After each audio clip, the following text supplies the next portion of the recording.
The Mark of Gideon. This is Star Trek Season 3, the original series.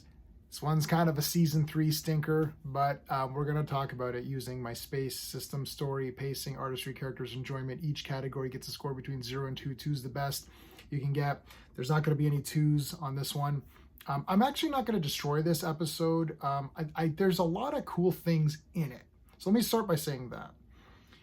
I'm toying between giving the storyline a 0.5 or a 0. I'm going to give it 0.5. Okay. The first half an hour, and we'll go into the pacing. I'll give the pacing a 1. So we'll just do those two categories together because they kind of go into each other. The first half an hour is pretty cool. So basically, Kirk is supposed to he's negotiating with these guys to beam to their little, I was gonna say throne room, but whatever, their office, and negotiate treaties and blah blah blah. He gets beamed to an Enterprise, and there's no one on it. So he's running around. He's like, "What the heck?" And nothing works. And this is some weird. And there's a girl there, and then they start talking. And you've already seen that episode. Nobody's watching this you're not watching my video. If you are new to this, then you should be watching Star Trek. But everyone watching already has seen these episodes, right? So that's cool. You're like, okay. And then when those guys are watching, they're like, all the heads are there. You're like, oh shit, like what? This is crazy. The problem is that when it's all explained, it's completely rubbish. It's absolutely terrible. So this planet has become so overpopulated that you can't move. It's like my shelves. It's like you can't move. Like people are like stuck to each other. So how are babies born? How do they go to work? Okay, that's weird. And then they can't die because they love life so much. They don't want to use birth control because they love life. But now they all hate life. So if they hate life, why don't they just die? Like, why don't they just say when you turn 100 years old, you walk into a disintegration machine or something? Like, I don't, but they love life, so they don't want to die. But they hate life because they're stuck there. Or are they saying that ambassador guy hates life? So he wants to infect his daughter with some disease. So he gets Kirk, who had the disease, and they scratch him or something so that she gets infected. Why did they make a fake Enterprise if the world is so packed? Where is this fake? Like, the Enterprise is enormous. So how did they build the entire Enterprise? Like, why wouldn't he just beam down and they drug him, extract his blood, inject it in her blood, and that's the end of it? And then put him back and say, oh yeah, sorry, Captain, we don't know what happened, right? Like, it's just so weird. Really, I should give it a 0. The only reason I'm giving it a 0.5 is that I was like, I've seen this 4 or 5 times. I was very intrigued when it first started. I was like, oh, what's going to happen? And the explanation is so goofy. I don't know. It's so weird to me. This is a really weird one. So pacing is a 1. I'll give the artistry a 1. It's a ship 1. It's fine. Everything looks okay. I'm watching the Blu-rays, blah, blah, blah. Characters, I'll give it a 1.5. The reason I'm giving it a 1.5 because I actually like the daughter. I like the girl.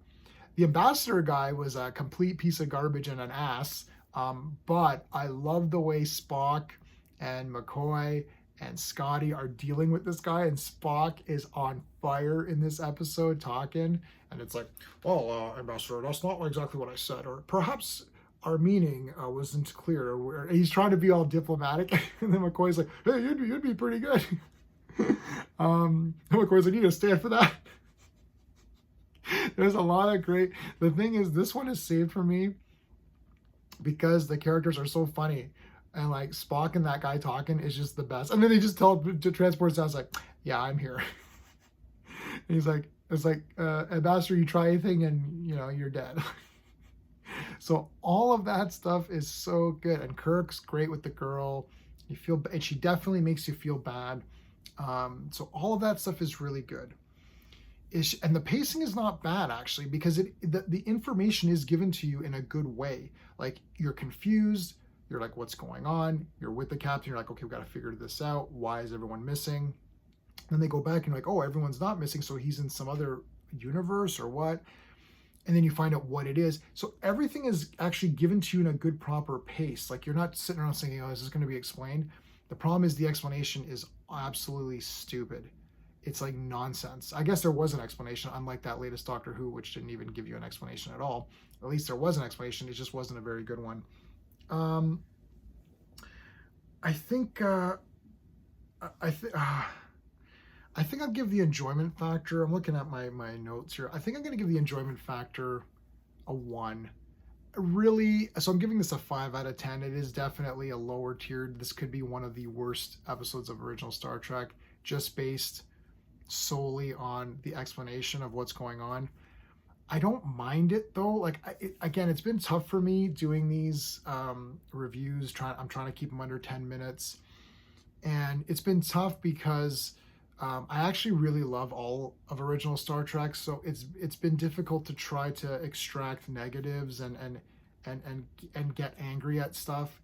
And I watched all of Star Trek kind of in one bulk. So right before Enterprise. So Enterprise, Star Trek Enterprise was the first Star Trek where I started with the premiere.